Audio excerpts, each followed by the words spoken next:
In this video, we will look at the Infosec IQ notifications that you'll receive for security awareness training, and also what it looks like to receive a simulated phishing email and how to report that. Each of the security awareness trainings will come to you via email. It'll look something like this. And when you click on that, it'll say your name here, tell you which video you have to watch for training, and then it'll have a button to actually go and start your training. So if you click on that, it takes you to the Infosec dashboard.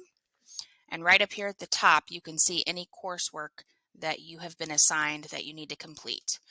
Most of the coursework pertains to any sort of security awareness information.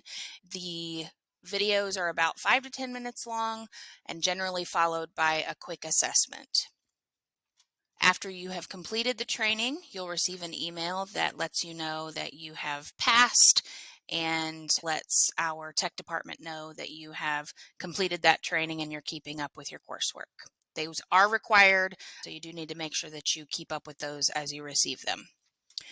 The other part of the Infosec platform is a simulated phishing email that you'll receive periodically. There's no set time schedule. They're just going to be emails that you get that are similar to what you would see if you would get a phishing email, and the purpose of that is to make sure that you would be able to report those. So right over here in my updates tab, I have one that says it has come from human resources, and they'll come from different sources. Sometimes I've seen them come from Walmart. I have seen them come from IT department.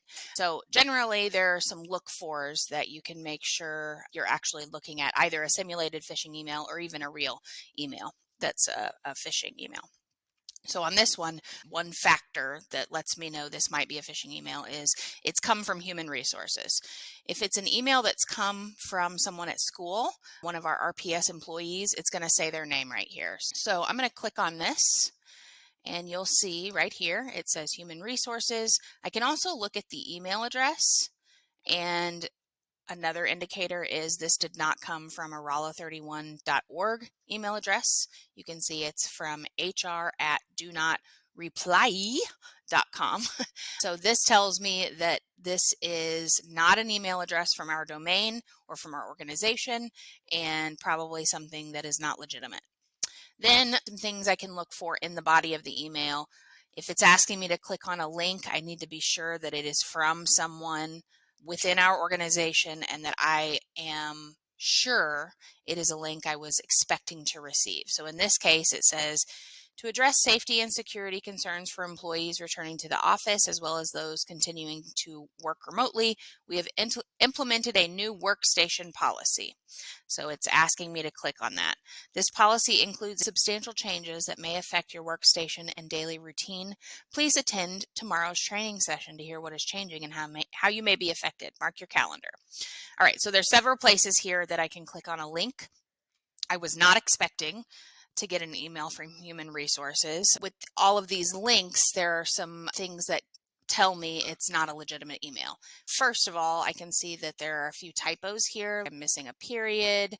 I can see that the person that has signed the email is no one that I know from rala31.org.